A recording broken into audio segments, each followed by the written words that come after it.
It's a snow day. I'm snowed in. So here we are. Here we are. Okay, you guys already know that. Well, if you've been paying attention, you've been locked in. Then you know, let me fix my hair. A little bang doing what I want to do today. But then you know that I am in Texas for the Shrine Bowl. That's why my lighting looks so bad. It's making me look flushed, but then I got shadows and stuff. I'm also wearing black. They don't help. It's okay. It is what it is. Okay, because I wasn't supposed to be on here. I was taking a break from doing podcasting because I've been working. Okay, and because of this. Y'all know, well, maybe you don't know, but if you've been here from the very beginning, from when I started on my phone,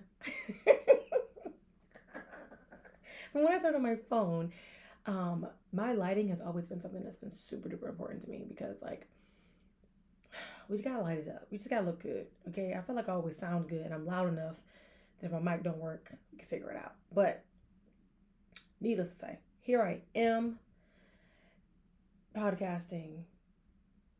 And it's a snow day, so I didn't do any Shrine Bowl things today because,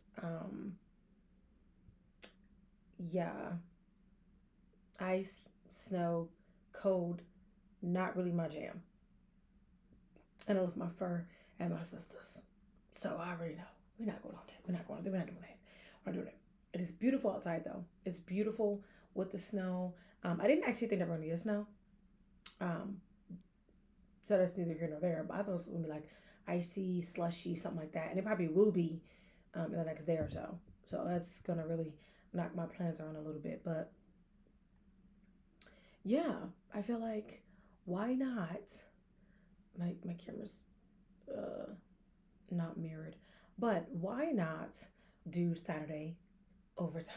Okay, because this is me clocking in overtime. I should be in the bed right now. I should be watching some TV. I should be, drinking on my drink. Something in my drink. No, okay.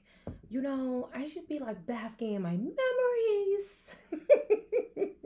from Cotton Bowl to the national championship game because I was there. I wasn't media, but I was there. So that video recap is coming.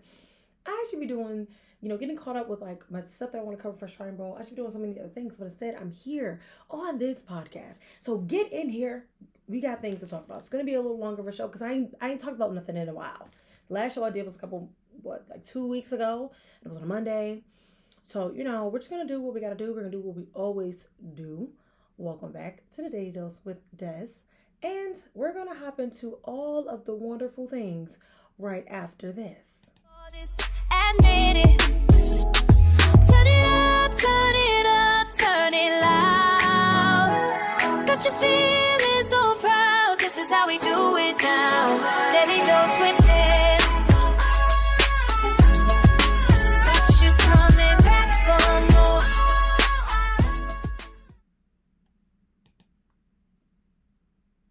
I'm not right in.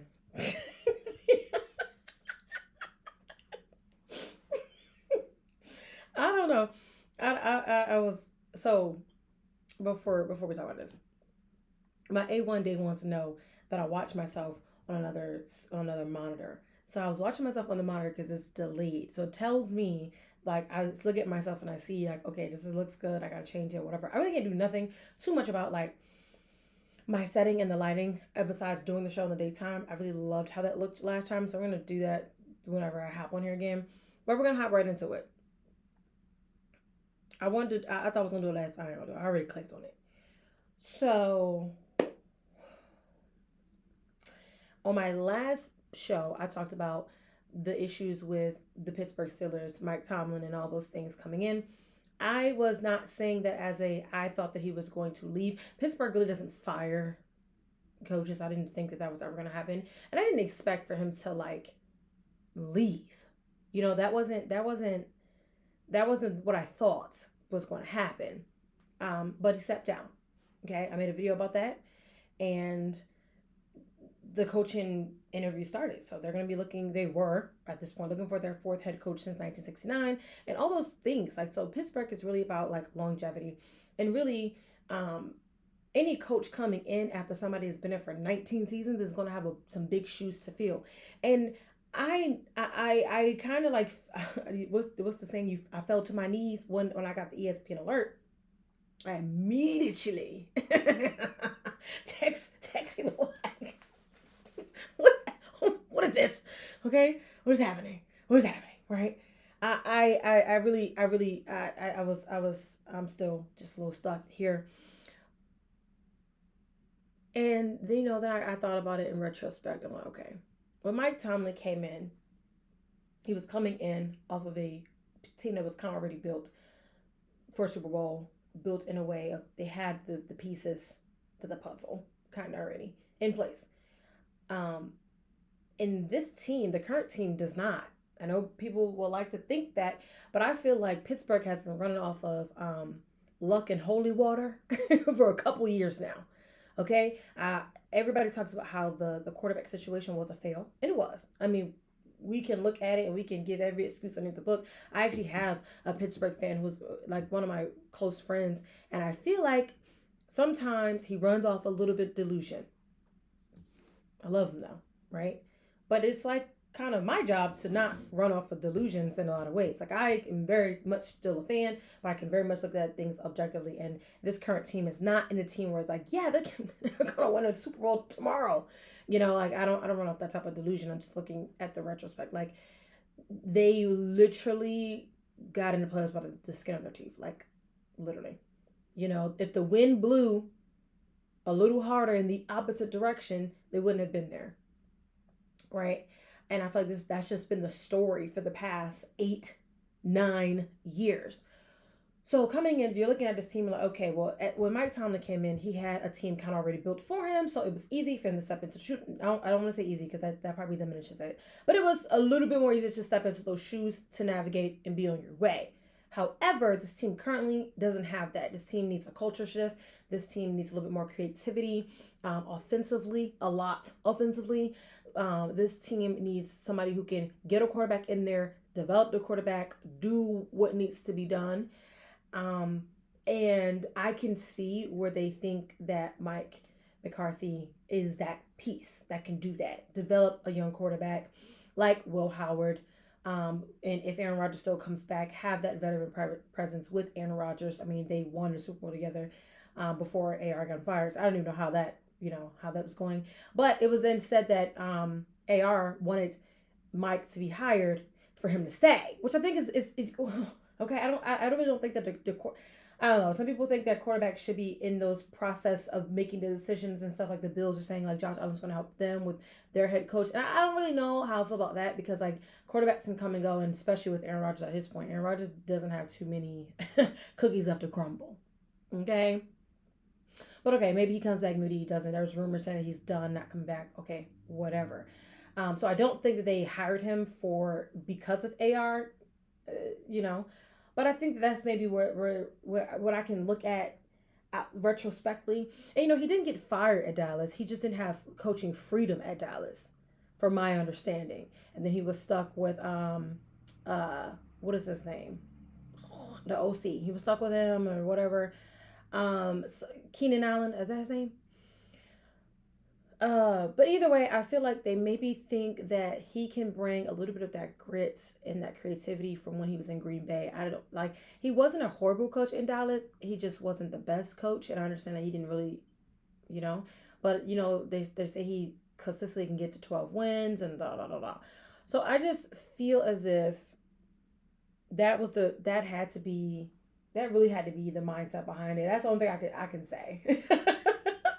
I looked at so many like other like coordinators that I thought would be great here in the Pittsburgh role. I really thought that Robert Saleh, and I'm just a huge fan of him in general, and the reason why I'm gonna talk about him next. So I thought that it would be something like that. I thought they were gonna go back. I mean, defensive identity. Well, maybe with what Mike can do offensively, if he brings in a really good DC, I think that Terrell Austin needs to go ahead and be done. I think that Arthur Smith needs to go ahead and be done. We already know that Dan Bubblegum, the man, is going to Tampa Bay. So it's like this team has to really be uprooted and start all over again. So I think I'm going to have to wait and see. I don't know. I have to wait and see how this goes. I know that the fan base is kind of split right now. Half of them are like, oh my God, this is worse. Like, why would they do that? This is the worst, decision they could have made. Other fans are like, whatever, he's a winner. He's won. He is a Super Bowl champ. I mean, that's a good thing, though. He has won, so he understands how to win. He understands how to culture shift. He understands all these things. So maybe he can rally the team together. I think the additions to the team are going to be the huge aspects. He cannot keep the same staff in place and think that they're going to win, period. The OC and the DC, to me, in Pittsburgh need to go. I really wish that they just would have kept the special teams guy. But the special teams guy is a hot commodity. And as soon as they told them you need to entertain other options, I already knew it was going downhill from there. But I think, I don't know, I'm trying to be optimistic. That's all I got. What do we think about this? What do we think about this? Like I said, the fan base is pretty torn about this. But he is officially the Pittsburgh Steelers' fourth head coach since 1969, the former head coach of the Dallas Cowboys, the former head coach of the Green Bay Packers, Super Bowl champs, worked with Aaron Rodgers, and he is going to be coming into the blue-collar city of Pittsburgh, where the fan base is legacy, where the fan base is strong, mighty, tough, and coming in and having to impress the fans. And if he does not pull it through, we shall see. Okay? Moving on. Okay. Speaking of the Dallas Cowboys, though, the Dallas Cowboys, I think this could be a good hire for them. So they have officially hired the previous, let me get his thing right. I gotta say it right because I don't want to mess it up. I believe he was the backs coach. Hold on. Because I had this little graphic. I forgot to drop it in here. But I thought it was pretty cool. So this is the graphic that's wrong side. This is the graphic that's been, so you probably can't even see it. But this is the graphic that's been circling around on the internet about the whatever. The Dallas Cowboys' new defensive coordinator. This is Christian Parker. Some people care about age, but if you care about his age, he's 34 years old. And last season, he was with the Philadelphia Eagles. And he was their passing game coordinator and defensive backs coach. He is now going to be the full-time defensive coordinator for the Dallas Cowboys. It's funny how this division just like throws all their coaching staff around. He has a pretty good resume, I would think. So he started off in 2013 at Virginia State. He was a defensive backs coach from there. And then in 2015, he went to Norfolk State, also defensive backs coach. And 2017, he went to Notre Dame, and he was a defensive analyst.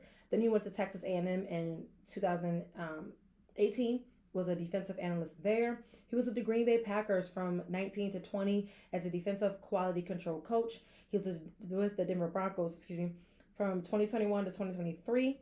He was a defensive back coach, and then the Eagles last year, as I said, being the game coordinator, the passing game coordinator and defensive backs coach. And Dallas has brought him on. So I think what they get here, they get somebody who obviously has more obviously defensive back experience, but that analyst experience should be able to help. And he's worked with good, he had a great background. Starting at Virginia State, that's an HBCU for people who may not know. But starting there, so going from an HBCU and working your way all the way to the NFL to being on one of the most talked about, even though they don't win as much, but everybody knows the Dallas Cowboys. Everybody knows that. So working your way up from that, that's an amazing story. Wait a minute. That's just an amazing story. If I sit and I think about that. From Virginia State to the Dallas Cowboys. That's a round of applause. That is one hell of a journey. Right? And it literally, he went to two HBCUs And then ever since then, he kept making his way up. Power 5, Power 5. And then the rest has been NFL experience. I think if you're looking at somebody who's really worked their way up, I know some, I ask some of my people that are more like into this thing, like positions coaching things, because obviously I don't necessarily know everything, and I can do that and say that. But I think to have somebody work their way up for so long and be able to be, a person that's really showing perseverance and just continuing to have quality work, because he wouldn't get hired at these places if he didn't have quality experience. He didn't have quality behind him. So I think it could be a great thing for Dallas. I think they definitely need a defensive facelift. And I think he's the one to do it. I think he could be the one to do it. I mean, the worst come to worst is that he get fired after 1 year. But hopefully he learned some things in Philly. And hopefully he is ready to step up to the plate. I think that he is. And I think it's amazing. Again, you went from an HBCU all the way to the quote unquote America's team. You went from an HBCU to the American team. I mean, you are blessed and highly favored at that point. Okay, so congratulations to Christian Parker. I think he's gonna love Dallas. I think he's gonna do great things in Dallas, and we're rooting for him. We're rooting for him. If you're not rooting for him, don't be a hater. Okay? Don't be a hater. Okay? Because everybody should want to have some guts and glory for one of their coaches like that. I'm all out of order, but it's okay. So I thought I was going to talk about Robert Saleh. I love him. I loved him since forever. I mean, if you've been following, then you already just know how I feel. So he was the DC for the 49ers last year, and he's now going to be the head coach of the Tennessee Titans. Okay, so now to me, the Tennessee Titans have a way of kind of like getting these good coaches. I mean, they had Mike, and then they just did away with them, right? And I feel like Tennessee has a lot of the pieces there. I feel like for a while they've been a few pieces away from being like that absolutely positively super great team that they once were under Mike Vrabel. So I think that if anybody can do it, Robert Saleh can do it. I don't know. I think what New York did to him was kind of, shady boots. At this point, Aaron Rodgers needs to be studied. He do. He's like a true walking definition of a goat. As many people he's got fired or make them quit or whatever, like, yeah. But I think that Tennessee needs to really put their money where their mouth is, because they have Cam Ward there. So it's kind of like, you got this number 1 draft pick. You picked them up. You got the number 1 draftee, and like you have done nothing with it, and you just continue to have a losing season. And it's like you're almost there, but you're not quite there. I think if they allow him to coach, I think if they allow him to really just be himself and like kind of do what he can do best, defensively, they're definitely going to be way, way better. Top tier. Offensively, they just got to get a little more creative, and I think, get a different OC in there maybe, or I don't know if the OC is going to say whatever, but they need somebody new in there. They need to get a little creative, get a little, and figure out how they can best build the team around Cam Moore at this point. Again, I think they're just a few pieces away, but in the game of the NFL, you can literally be a few pieces away, and then next year everybody is 10 times better than you, because they were already there and all they did was get better. That's how I always felt about Philly. And I still can't believe that Philly is not in the playoffs anymore, because I feel like Philly is always that team that they're already there, and then they just add pieces to get better. I don't know. Maybe it was the OC fault. Who knows? I feel like, but before I even go into that, congratulations, Robert Saleh. I can't wait to see what he does. I think he deserves to be a head coach. I think that, like I said, New York did him dirty, and I think he's going to do great things in Tennessee if they allow him to actually be a coach. Yeah.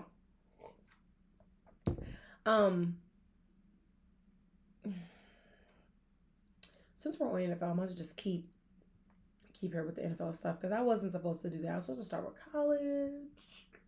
Yeah, this is a little sad story here. These two last stories for the NFL are little sad stories. I really don't like to drop them in so early in the show because it's like we don't want to be sad, but I'm gonna hype it back up after that. I got this. So this is Kevin Johnson, a former defensive lineman in the NFL, and he was found. Can I say that on here? Unalived. Mm-hmm. In a LA homeless encampment. So I was calling it a homeless compound. But I read some more of the articles and I kind of did some digging a little bit, and they were saying that he may have suffered from CTE. I was trying to figure out how did he become homeless and like what exactly happened, and a lot of those details haven't really unfolded and came out yet because a lot of articles were seeing the same exact thing of like, oh, he just, he was just in LA and he was just homeless, and nobody is talking about like his family and how any of this came apart, but they just kept harping on the fact that he was thought to have been suffering from CTE.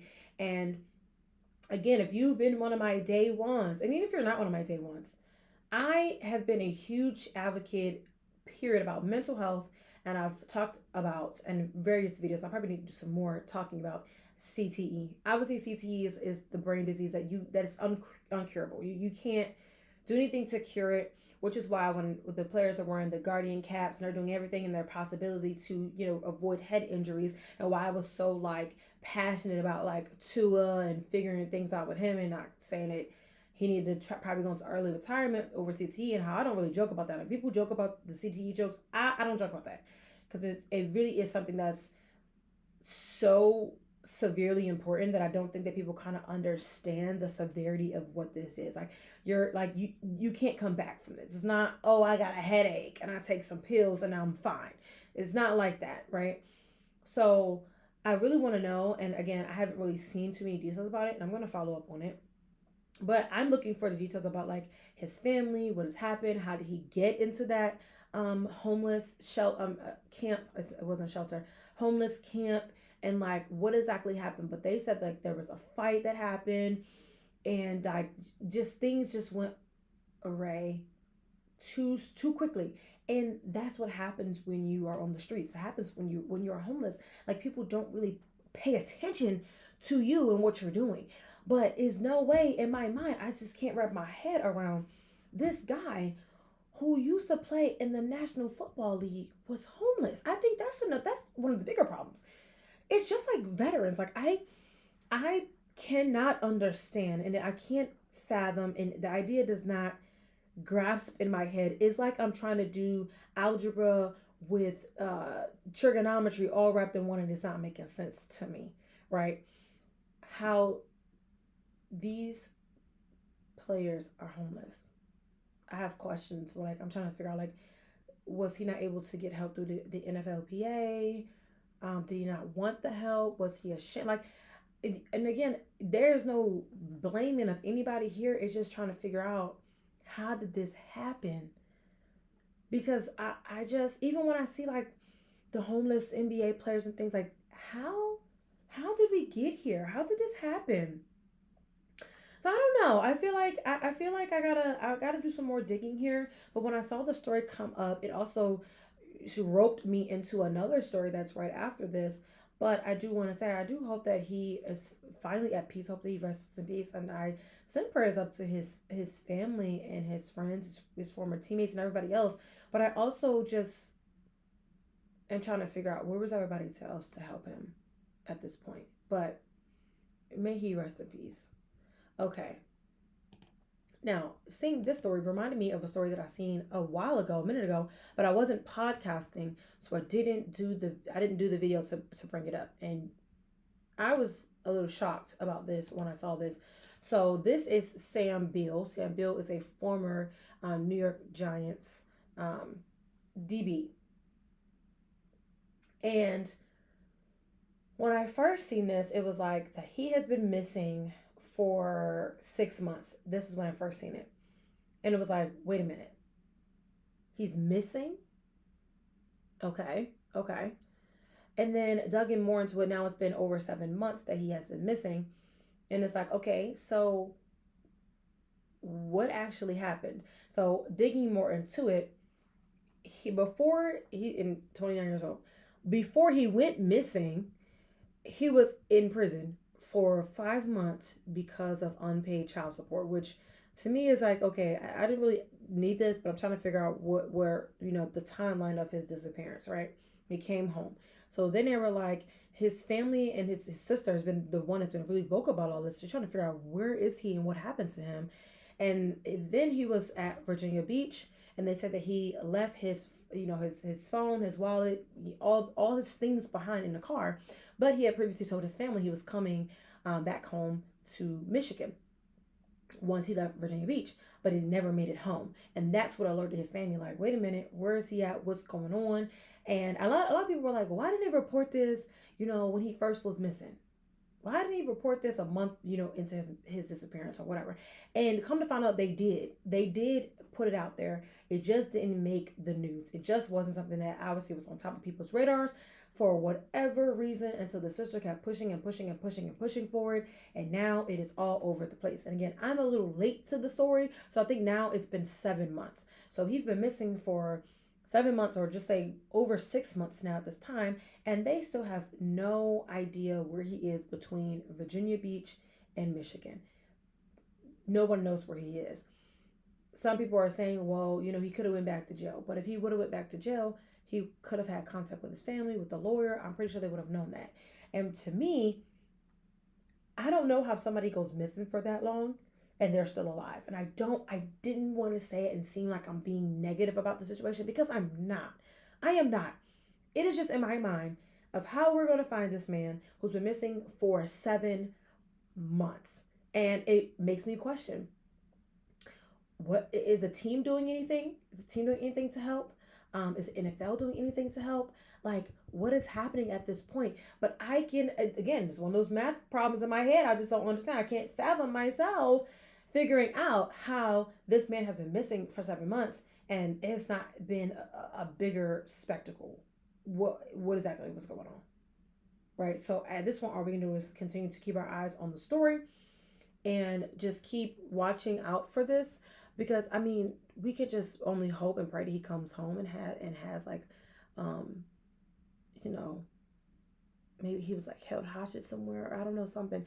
The other thing in my mind that goes is like, well, was there somebody maybe while he was in jail that maybe like he had beef with somebody or something? Because things like that happen. I mean, I think I watch too many crime shows. I really do. Like my mind immediately just goes to all these different things that happen, because if you watch these crime shows, they say like, or even like crime movies, they be having beef in jail, and then when they get out, they keep, and I pray to God that's not what's going on here. But I just find it really funny. Like I wasn't seeing enough of this, of Sam Beal being missing. So prayers up to him and his family. I commend his sister for staying on the media's neck and really getting it out there about his brother. And I really hope that he comes up somewhere. I really, really do. And I hope he's alive. I hope he's alive and comes up. Okay, that's enough. That's enough sadness for me. We're going to jump to something that is happiness. Okay, so you guys know I talked about Trinity Rodman a couple episodes ago, and I just want to say,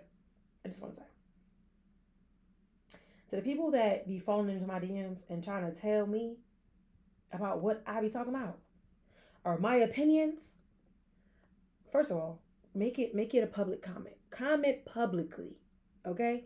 And secondly, I have a right to have my opinion if I feel like I like women's soccer more than like the men's soccer.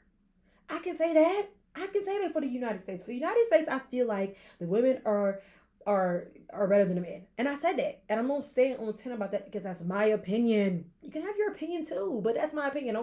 Stop coming at me telling me I can have my opinion. That really be irking me and be pissing me off. But anyway, our girl Trinity Rodman, she gets in a round of applause because she just signed a 3-year deal with the Washington Spirit for $2 million annually, totaling up to $6 million plus bonuses, to make her the highest paid soccer player in the United States, but also in the world, according to her agent. Now, I admit it, I did a podcast episode last time when I said that the Women's National Soccer League was trying to keep her in the United States because the UK was coming with a bag and they wanted her.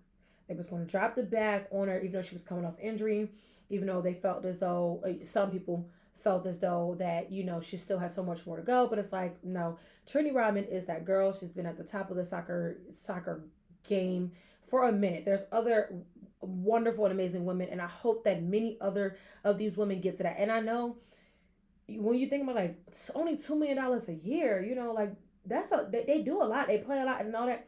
But when I told y'all on the last podcast that they was only getting like $300,000 a year, some, not even all, like that the teams itself, like the National Soccer League and the teams itself were only making about $2 million as a team.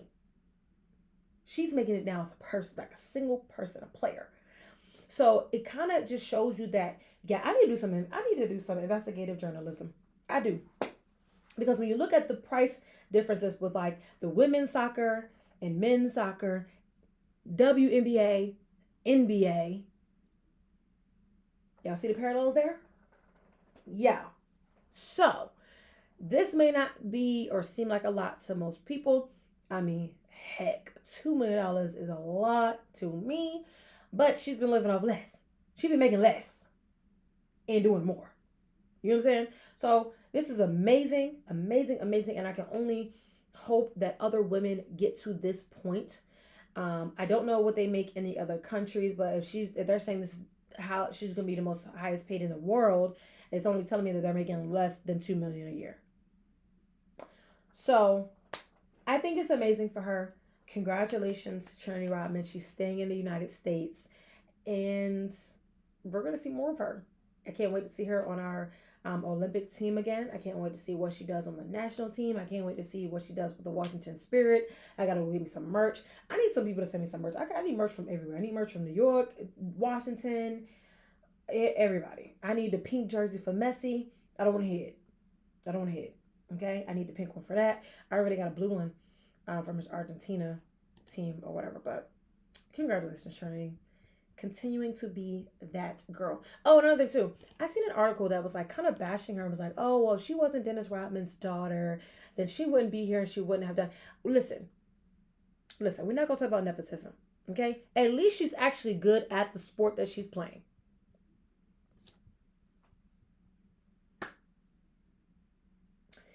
There's a lot of nepotism that goes on.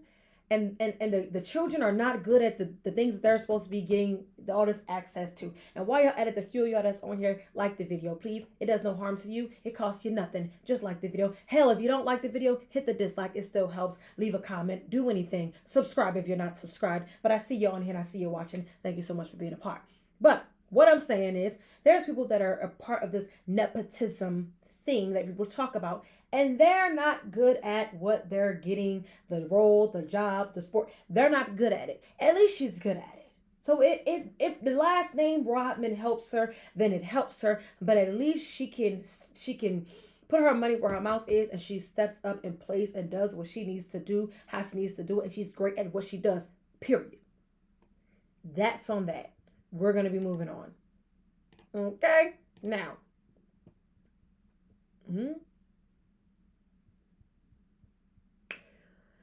Now, we already know that... What? Okay. We already know that the Indiana Hoosiers won the national championship game. One of the best games. Honestly, I told people it wasn't going to be high scoring. Everybody was like, oh, it's going to be a high scoring game. It's going to be 30, 40 points. I don't know where they thought that was going to come from. I really don't know where they thought that was going to come from. I really wish this piece of my hair just stay down. Yeah, I don't know where they thought that came from, because both these teams went in with really good defenses. The talk of these teams were their defenses. For Indiana, it was their defense and Fernando. Okay? So I didn't really understand how people thought that Indiana was going to put up 45 points. Maybe because they were playing Oregon, but I felt like Oregon got exposed as being a fraud. I said what I said. I said what I said. I felt like that Oregon game was just an outlier. Okay, that was a preseason game. Okay, the big team. So I didn't know where they thought that Indiana was gonna put up 45 points on Miami when Miami was coming in and having one of the best defenses in the entire college football play. Not even just playoffs, in the college football. So again, in my last video, I talked about how Miami was sitting at the top of that CFP ranking for a very long time. They lost to Louisville and then they dropped and whatever. But that did not take away from the fact that they were still up at the top and they were one of the teams that were slated to make it to the national championship early on in the season. Y'all wouldn't know that. I mean, maybe y'all should know that. If y'all followed the show and y'all watched the show enough, y'all would know that because I talked about CFP rankings every Tuesday. So y'all should know this. Okay, but anyway. So Indiana wins one of the best games I've seen in a very long time for the national championship game. I was there. I had an amazing time, honestly. I really wish I was on the media side. But guys, I got to do the flag presentation. Just so I'm talking about it right now because we already know they won. I got to do the flag presentation for a pregame. And when I say I felt as though like I felt so much pride. I've always wanted to do it, especially as an Army veteran. I was like, I got to do this. So when the opportunity came upon, I said, we're going to do this. We're going to do this. I got to see Tom Brady walk past me. Literally walks past me and the people when we hold the flag. I said, oh my goodness, it's crazy. And all these people, I got to see so many different people. And then when we first walked out onto the field and the players and all them were just doing their introductions and just coming in, it was like so amazing. Indiana definitely took over the stadium. I felt like it was like 70-30, and that's me being nice. 70% Indiana. So like they had so much energy and pride and just like, oh my goodness, I am here. Right? It was so good. So good. So we did the flag. So if y'all seen the little flag presentation, y'all, I had this hair. I was on the 40 on the side closest to the pyro. Okay. I should have put the picture up there because I had a picture where I could have zoomed in. It would have been really, really blurry. But I was there. So and then I got to watch the game afterwards. So I was like, wow, this is a really, really great game. And then, really understanding, I did not know that Fernando's mother, I'll add him up here too. I didn't know that she had MS. So I knew that they had talked about her a lot. Him and his family, they've really, really, really talked about him. I think he has a great family, and they kept showing the mother and things. And I was just like, oh, she's in a wheelchair, and I didn't know. So at first I was like, is she in a wheelchair just because she's in a wheelchair? And it's like, oh no, she's in a wheelchair because she has MS, and that's why he has been so like talking about his mom being his motivation and all those other things. I'm like, this is just a great overall person. He's super duper well spoken at that. And then, they kept harping on how he was basically a 2-star and he wanted to walk on to the University of Miami team because obviously that's where his family is from. He's Cuban American. His family is from Miami. A lot of his family still actively lives in Miami. And he talks about his Cuban culture and Cuban heritage and why it was important for him to include that into who he is, into his game, into his play. Okay, yeah, I did my research, y'all. So, he was saying that's why he also like wanted to learn more intensive conversational Spanish because his grandparents still very much speak Spanish, both sides of his grandparents. So he's really Cuban American on both sides. And how Miami, and if you've ever been to Miami, Miami-Dade, Miami Gardens, 305, Little Haiti, all that stuff, like they have a really, really strong Cuban community there. So he wanted to walk on at the University of Miami, and they said no, essentially, like, who are you? Not saying, I don't mean to say it in that kind of way, but it kind of was like, who are you? Right? We don't know you. You gonna walk on here? And you're a 2-star? We'll pass, right? So boom, ends up at Indiana. And then most people didn't know that his little brother, Alberto Mendoza, also was at Indiana. We're gonna talk about him in a second. And they were together. So he was QB1 and his brother, if his brother wasn't QB2, he was QB3. Like either way, he was the backup. I really don't know whatever that was. But essentially he was backup. I believe he was QB2. So he's back up there doing the thing. They want to play football together, have the thing. They grew up intertwined like that. Like the families, the mom used to dress them alike and everything. Alberto didn't like it. Fernando didn't mind. Fernando was like, I'm not stylish. I'm not cool. I'm not none of these things. I'm just a kid who loves football, loves his family, loves being a great human being. And you can actually see that here. He doesn't have a girlfriend. He doesn't engage with girls. He was like, girls are distracting. I just want to play football. I'm trying to be the best me that I can be. And I think that's why God has continued to bless him.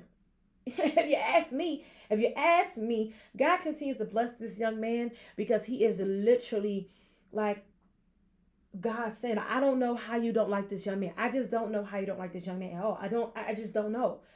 Even if you try to find something that you don't like about him, I don't know. Like, how could, and he's blessed beyond blessed. Went to Indiana. Indiana got a losing program, turned the program around, brought it to the number one team in the country, wins the Heisman in his senior year, wins the national championship in his senior year, declares for the NFL draft, is going to be the number one overall draft pick, although he's going to be going to the Raiders, and that's that right there. That may be the only downfall of this part of this whole story here. But loved Tom Brady growing up. Tom Brady was his, I hate to say idol, but the person that he looked up to. And it was like, wow, and now you're going to be going and drafted to a team that Tom Brady is a minority owner on. I just don't know how the stars don't align any better than this story right here. He has a great family, comes from a great background, and he's just been blessed every step of the way. And even though, like, thinking about, he might be like, yeah, well, not getting accepted to Miami or not being allowed to walk on at Miami may have been like, a curse. It wasn't a curse. It was actually a blessing in disguise because that's not where he was meant to be. He wasn't going to win a national championship at Miami. I just hate to say that, but I don't see him being a national championship winner, Heisman winner, if he was at Miami. I just don't. It's nothing against Miami at all. I just feel like his steps and his path was literally like, it was already written in stone. It was etched in stone for where he was going to be, for where he was destined for greatness with. And then to have amazing family who has such a amazing story behind them to now be like the new face and the new it guy of college football. To have your favorite rapper, Little Uzi, hear you and come to the game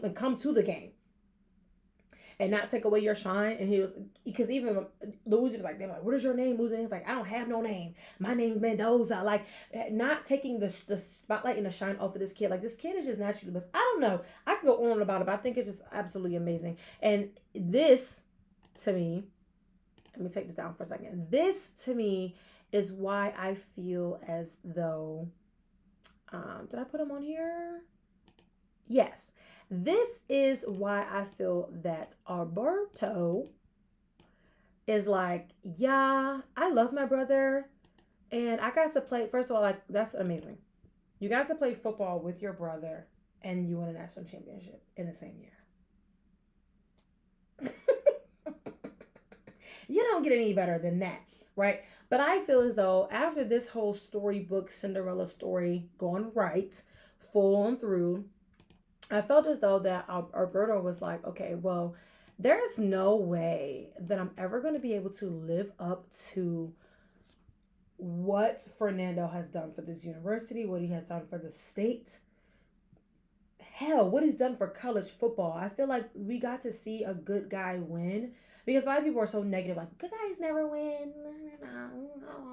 Well, we got to see one win, right? And I feel like Alberto was like, I'm not gonna be able to do what Fernando did here. I'm not gonna do it. I need my own lane. I'm gonna do my own thing. There's only one Fernando. There's two Mendozas, but there's really, now when you say the name Mendoza, the first thing you're gonna think about is Fernando, and then you're gonna think about how great he is, and then you're like, oh, he has a brother. Most people didn't even realize that he had a brother, y'all.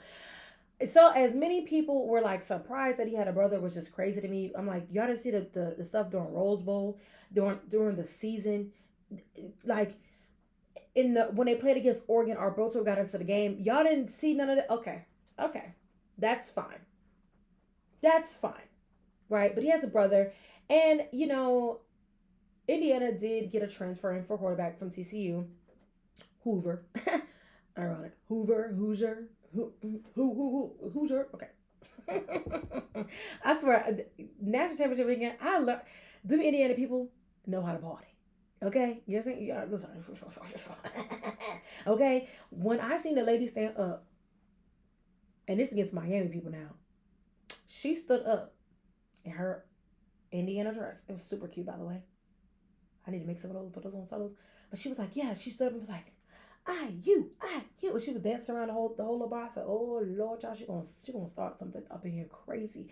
These people in Miami don't play about Miami, babes. You might want to you might need to take a seat. You need to sit down. Okay, but she wasn't scared. She stood on 10. She might be from Gary, Indiana. If you know, you know. If you know, you know. Okay, now. Anyway, back to Alberto. He's over here. Back to Alberto. So anyway, Alberto was like, I'm a national champion. That's really all I ever needed. He may not care about nothing else. Okay? To me, he gives I'm the not caring brother in a good way, not in a bad way. So he is transferred.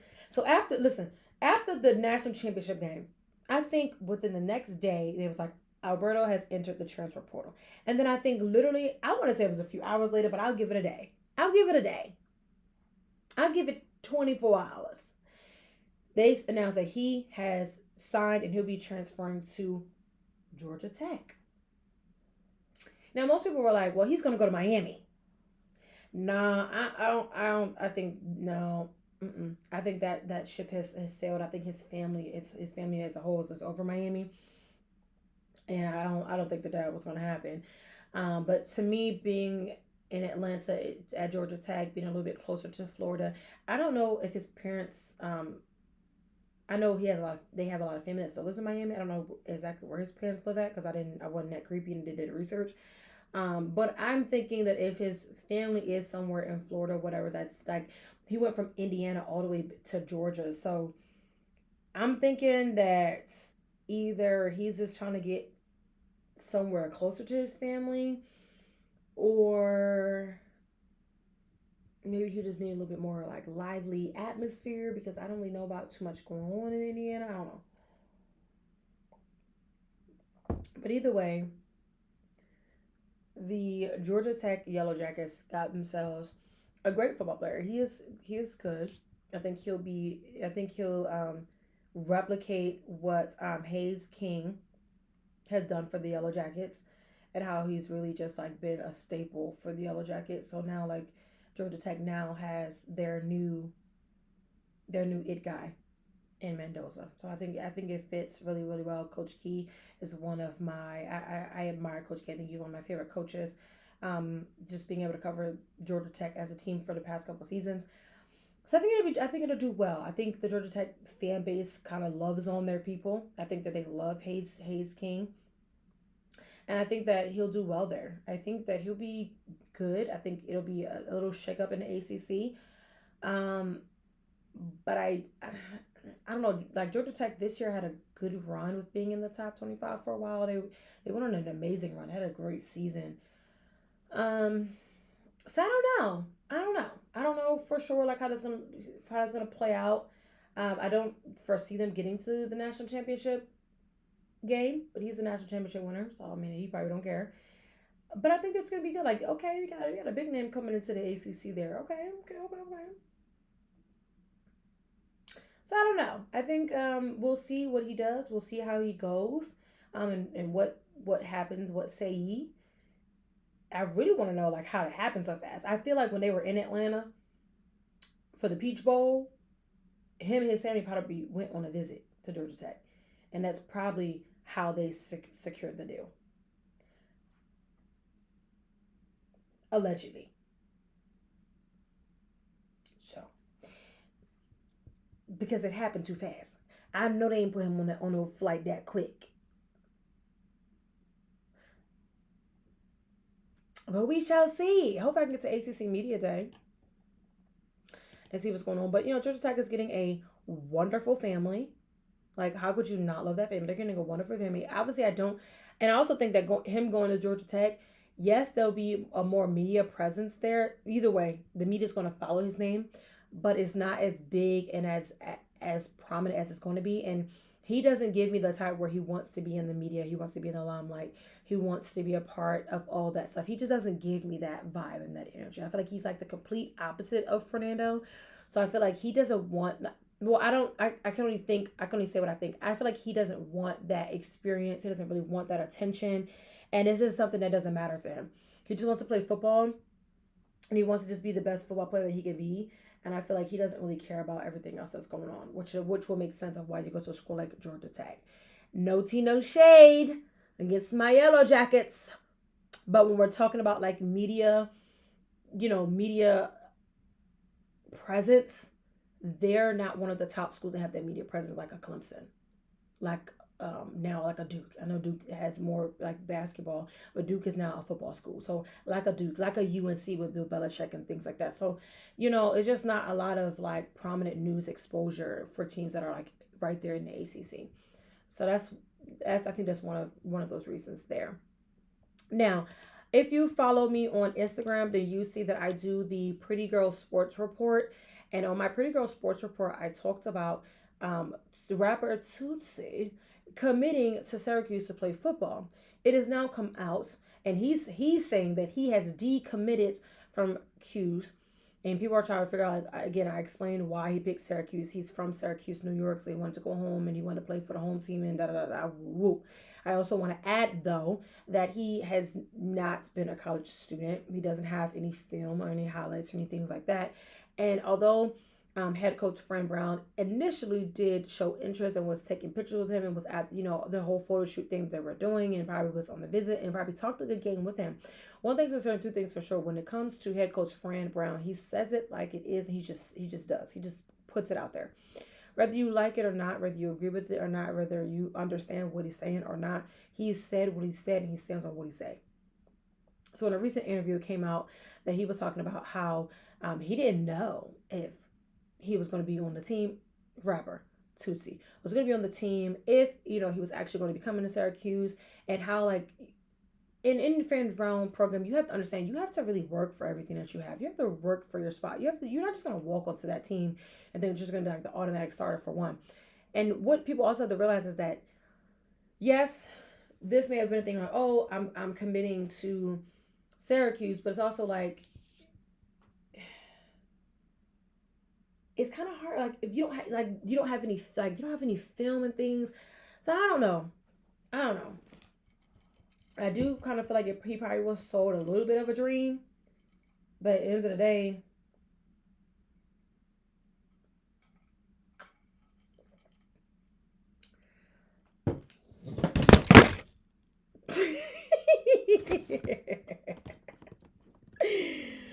oh my God, I put my cup down too fast.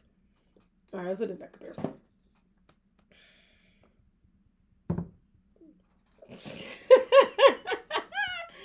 Okay, we're gonna hope it don't fall again. At the end of the day, I don't know. I'm gonna stick to drinking what's in my cup, because over there that cup is that's cursed something over there. I don't know. Maybe he'll go to another school. Maybe like I feel like at some point he needs to. He said he's been training and everything for it. He said people been hating on him and stuff like that. I don't think it's hate. I think at the end of the day, in this era of football, like being a rapper is just not enough. So, being a rapper that has clout and everything is just not enough. And you're going to a school and with a head coach like Fran Brown who really don't really care about none of that. So because they don't care about none of that, you got to come with something else just a little bit different. That's just my opinion on it, but hate to say and hate to see him go, because I was actually looking forward to it. I'm like, okay, I want to see what he does and how he uses his stardom to help, again, his hometown and things like that, but that's not going to happen. Another thing that's not going to happen is you playing a Dabo Swinney face. Okay, that's not going to happen, okay? One thing's for certain and two things for sure. Dabo Swinney is not the guy to mess around with. He's not the guy to play with. He's been in the college football world for so long. I feel like he's one of the, and I say this in a good way, he's one of like the fathers of college football, where when he speaks, most people listen. Even though whether you like him or you hate him, no matter what, you're going to listen. All right, so Dabo Swinney is in the news again, this time, for calling out Ole Miss's new head coach, Pete Golding. Excuse me. He called him out for tampering with one of their players, Luke. in the transfer portal and all that.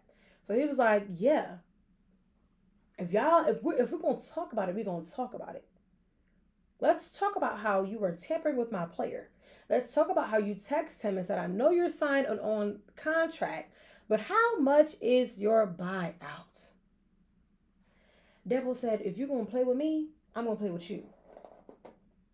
So let's play. And y'all know, Dabo Swinney don't have no problems calling nobody out. He don't have no problems being the person that steps up to the plate, that calls out the hypocrisy, that calls out the controversy. He has no problem with doing that.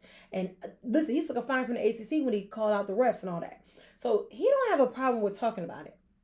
So of course they now are having an investigation. They're trying to figure it out, like what actually happened. And he's standing on 10. He said what he said the first time, and then he got I think it was like was it a press conference, or he also does a radio show. He stood on 10 about it. He said, I'm standing on 10. I'm standing on 10 about it. You're not getting me to change my mind. You're not getting me to retract my statement. You're not getting me to say it in a nicer way. You're not getting me to do any of those things. Because I'm tired of y'all playing with me and playing in my face. Everybody knows, and they like to say, oh, Clemson doesn't do the transfer portal. Clemson doesn't do this. Clemson doesn't do that.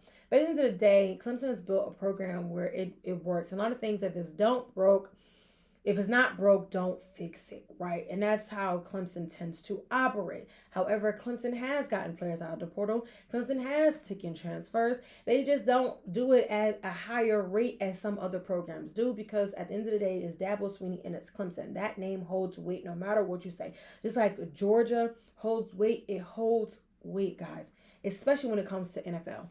When you look at the schools where a lot of these top draft picks are coming from, they're coming from Clemson, they're coming from Georgia, they're coming from Ohio State, they're coming from Alabama, LSU, like those, that's just 5 immediately that jumps off the page.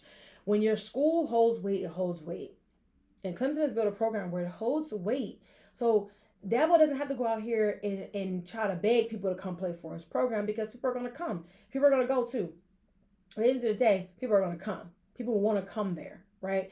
And what they like to do in their program, they like to have their players there for the 4 to 5 years if they can keep them. That's something that he's always been harping and preaching on. But now he's like, y'all done woke the demon up inside me. Y'all woke up the dog. Okay? He turned into Iceman. If you know, you know. Okay? So y'all better leave that boy alone. Okay? Because he ain't just talking because he's talking. He talking, he ain't got receipts. He read the text verbatim. He got receipts. He gonna have receipts. So, I mean, that's just what it is. Leave that man alone. Leave that man, his program alone. That's all I'm gonna say. That's all I'm saying. Okay? All right, let me wrap some of this up. I've been on here too long already. Okay. The new changes come into the CFP. Now, the one thing that's not going to change is the 12 teams in the playoffs. The Big Ten and the SEC cannot agree on how many teams they wanted in the playoffs. One conference wanted, I think, 8. One conference wanted 16. They couldn't get it figured out, so they were stuck at 12. It's stuck at 12. And a lot of people are there's this argument, oh, Big Ten, SEC is not the... First of all, put some respect on SEC, because a lot of the coaches that are coming out that are now in these Big Ten schools, they're not at other schools, are coming from where? The SEC. A lot of them were coaches. A lot of them mentored under Nick Saban. And where was Nick Saban? In the SEC. So let's just shut the front door when it comes to that. Okay? Because the Big Ten is also reigns supreme when it comes to the SEC. And I made a video about this as well. Like, how are we always talking about the SEC? Oh, the SEC has bias and the Big Ten don't. Y'all just don't like the teams in the SEC. So instead of y'all really...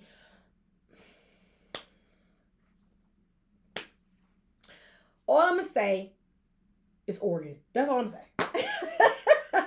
But no. So they're sticking at 12 teams for this year because, like I said, the commissioners from the Big Ten and from the SEC couldn't come to an agreement. They want what they want, and they say they're not button on what they want. So maybe next season. They'll come to the table and they'll talk about it. At the end of the day, the Big Ten and the SEC always get the most schools into the playoffs. They're bigger conferences. That's just how it works, money wise, all the other stuff. I've explained this before in full, and maybe I need to repost the video so that way y'all can really understand, because a lot of people just talk and run their mouth, but they don't actually do the research. I actually did the research. I actually went and figured it out. So you won't have to do it. Now at that point, it's your choice to stay ignorant. It's your choice to stay ignorant. If somebody already did the education and pulled out the research for you, if you're staying ignorant, that's on you. But anyway, so 12 teams is staying. Automatic bids are going to be for automatic bids, no matter what their ranking is, no matter where they fall in the top 25, no matter what. Automatic bids mean automatic bids. I feel like that came from the ACC. The ACC had to put the hammer down. And they said, oh, nah. Because at the end of the day, there was a lot of talk. And this year was a special year because Miami got into the college football playoffs because I already knew this. And I said, I have proof in my phone that I texted to another journalist. It was like, nah, there's not going to be any ACC representation in the college football playoffs. I said, you're crazy to think that ever. It's not happening. The ACC would lose its okay, if they didn't have any representation in the CFP, and they got representation in the CFP, even though Miami was technically the third best team in the ACC. Obviously, the team that won. Listen, Duke was what, 8-5? Yeah, I think the ACC needs to revamp their like divisions and how they do things a little bit more on their end, but that's the ACC problem. So basically, if the rules was the rules that would have been this year, Duke would have been and would have had an automatic bid at 8-5. Let that play for you. Miami would have not been in. Better team, better record, would not been in. Let that sit for you. Okay? So the new rule is the rule, because at the end of the day, the ACC always had an automatic bid. When you look at the Power 5, there were always 4 automatic bids. That other automatic bid, like that 5th one, was always, it was a little shaky. It was a little shaky. But looking at it, it was always like the SEC, the Big Ten, the ACC, Big 12. The other schools was fighting for it. So I feel like the ACC commissioner probably laid down the hammer and was like, this ain't happening no more. This is what we need to do. I know a lot of people say, oh, these rules were approved last. I said what I said. I feel how I feel. That's just my thought and my opinion on that. I felt as though the ACC was like, the fact of the matter is that y'all did not give us that automatic bid. Y'all got us messed up. And they laid down the law. The other change that is coming is that Notre Dame will automatically be guaranteed a spot in the playoffs as long as they are in the top 12 rankings for that year. So if they are, number 12, they're making it into the playoffs. But if they are number 14, they will not. If they are number 25, they will not. And looking at Notre Dame's schedule for this upcoming year, they're definitely going to be in the playoffs. They're definitely going to be in the playoffs. They're going to make it. They're going to make it. I feel like that does not give any incentive for Notre Dame to even join a conference. They're like, yeah, whatever. But they said that they want to, this rule allegedly was made last September as well. But okay, whatever.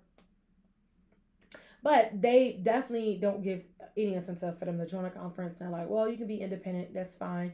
You can stay independent. We'll basically award you for being independent in a way, which is kind of crazy. I don't really know how I feel about that rule. Like Notre Dame getting an automatic, or not, I don't want to say automatic, but them getting a guaranteed spot. That rule I feel like that was a little shady, a little janky. I don't know. I don't know how I feel about that one. Because I feel like they shouldn't be guaranteed anything. They just need to be within the top best 12 teams that there is, period, to make it into the playoffs. Like everybody else. The automatic bids are for conferences. So, if you want an automatic bid, join a conference and win out your conference.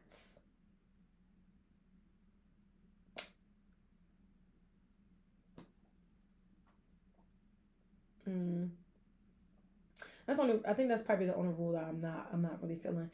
I get it. I feel like I said, this year was a special year. The ACC was just all turned up, down, upside around, and I feel like they gotta go back to the drawing board over that. But yeah, I feel like yeah, I don't know. I don't know. I feel like that's the one rule for the CFP that I'm just not really into, and I don't like that. I got three more topics. I'm gonna be out of here. Since we're talking about college, the Shrine Bowl, like I said when I first hopped on here, I am covering the Shrine Bowl, and I'm going to be not looking out for, I'll be doing more content. So you should look out for the content in terms of the Shrine Bowl.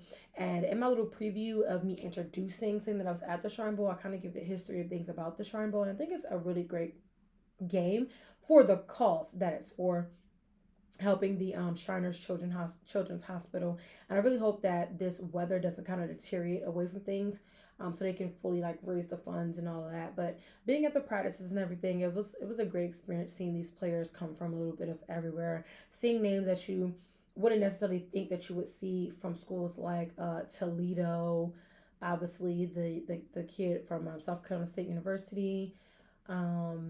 Seeing I haven't seen or heard much about Cincinnati in such a long time, but Cincinnati was there. There was a kid from Oregon, two from Indiana, multiple from Georgia, LSU. I didn't see any. I don't think I seen any Alabama. I gotta go back on look on my little roster, but it's a great game at a great cause, playing at the Star in Dallas. It's been running for 101 years now at this point, so this is something that's new. A lot of people didn't really know about it, so if you want to know a little bit more history about it, I did do a video on it already. I'm not going to recap the whole entire history of it, but I think that's cool. Look out for the game though. I will say that much. It's going to be on Tuesday, January 27th at 6 p.m. Central Standard Time, 7 p.m. Eastern Standard Time, and I guess that will be what 4 p.m. on over in Cali time or whatever. But I had a great time my first day going there. It's a little bit different than what I was expecting, but it's just like I just take every moment with gratitude, to be honest. This here is Ryan Wedding. Let me take a breath. Okay, so Ryan Wedding is a former Olympian snowboarder, and he was on the FBI's most wanted list for being a drug kingpin. He has now been arrested in Mexico. Arrested, okay? The FBI has found him, and I never would have thought in my inclination of time that I would be sitting here talking about this, because this does not make sense to me. It don't make sense to me of how this whole thing happening and is going down and all of that. But let me see. No. No. I was trying to find it. Okay, yeah. Former Olympic snowboarder and FBI most wanted fugitive Ryan Wedding has been arrested. He was a Canadian Olympian, so I just want to put that disclaimer out. He was not an American Olympian. He's a Canadian Olympian, and do with that as you please. But he was on one of the FBI's 10 most wanted, and he basically had an award out for him for $15 million for his capture. $15 million. You know how bad they gotta want you to put up $15 million on your head. Okay. So after being indicted for allegedly running a criminal enterprise, cocaine trafficking, and murder, and an operation stretching across the U.S., Canada, Mexico, and Colombia, Mexico's Security Secretary Omar Garcia Harfuch said in a tweet on X that Wedding turned himself in before being handed over to the FBI. He was tired of running, y'all. He was tired of running, I guess. FBI Director Kash Patel said during a press conference on Friday that Wedding was taken into custody in Mexico on Thursday night. Officials say that Wedding has been hiding in Mexico for over a decade, working for the Sinaloa cartel and their cocaine operations, shipping the drugs from Colombia to the U.S. and Canada. Attorney General Pam Bondi previously said weddings operation was responsible for more than $1 billion a year in illegal drug process or proceeds. Officials have believed weddings to be somewhere in Mexico under the protection of the cartel. He competed for Team Canada, and he finished 24th best in the parallel giant slalom snowboarder race in the world, 24th best in the world in the 2002 Winter Olympics. So he is going to jail. He going to jail for real. Yeah. And they did want to say, like, he's not the first case. There's been many other cases that they've put out here in terms of drug trafficking and all that. But they're just saying, like, the fact of the matter is, he's been wanted for a very long time, and they finally got him. So, I guess they did a big one on that. Over a decade is crazy. $1 billion is crazy. But we're going to end on a happy note. So our girl, our American dream girl, okay? Our American dream girl, two-time Olympic champion, Sydney has announced that she is pregnant. She's expecting with her husband, and they will be welcoming a bundle of joy. I believe I want to say it's July that the baby's coming. But if it's probably not July. I probably made it up. But either way, she is expecting, and her husband are taking on their new roles as being parents. So they were athletes. Well, they're more than athletes. They're lovers. They're athletes, and now they are parents. And I think that is so wonderful. They made a post and saying that they've been praying to have a baby. They've been praying for this, and it's finally come, and they finally have gotten their prayers answered. So I think that's just an amazing, wonderful, heartwarming thing. The fact that Sydney and her husband, I believe his name is Andre, are welcoming a little bundle of joy. It's so amazing. Round of applause. I can't wait. That baby's gonna be so cute with little curly hair. I can't wait to see what comes next for her. An amazing athlete that she is, and she's done some amazing things at World Championships and then at the Olympics both times. I just feel like she has done something that a lot of young girls can really look up to and really aspire to be. And then now seeing her step into this new role of being a mom, I think it's amazing. Congratulations to the two. And again, I can't wait to see what comes from her being a mother, and then seeing how she, continues to be an athlete within this, because there's lots of women who have children and continue to be athletes, especially track athletes, because they're in the most top tip shape of their life. Like, oh my gosh. So I can't wait to see what comes next for her and her family. But congratulations are in order for our girl, our American dream girl, Sydney. Yes, so excited for them. But anyway, that's the last of the show. Okay, the last of the show. If you want to support, here is the cash tag, because I've been asked a few times about that. This is the cash tag that you can send it to Pretty Girls Des B, or you can zell it at the email. You can do whatever you want to do if you want to donate and support the cause. Okay. You can also make sure you're hitting the like button on this video. It costs you $0. You can also subscribe. $0. Put your bell notifications on so you know when I'm coming and I'm going live. I'm going to get back on my consistent schedule. I promise y'all that. But I've been working so hard. I have so many amazing things coming up, and I just hold on to them because I'm so excited about them. I'm so just like elated that I'm getting these opportunities, and I just be forgetting sometimes to just let y'all know what I'm doing and where I'm going, because what y'all don't understand is y'all interaction and the fact that y'all been backing me for so long has really helped me propel my numbers and help me propel into these spaces that I just never thought and dreamed that I could be in. But I'm going to get back to work. I promise. I'm going to get back to being on here. But make sure you're subscribed, bell notifications on. Make sure you're on all our social media platforms, Instagram, TikTok. You get TikTok exclusives over there because I be doing TikTok dances and all that, but you get that over there. If you're on the Facebook page, just go ahead and like the page, Pretty Girls of Sports. And where else I'm on? LinkedIn, everywhere else you can be.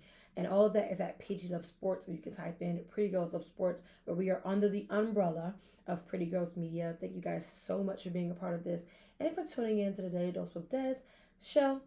You already know I'm Dez, and I will see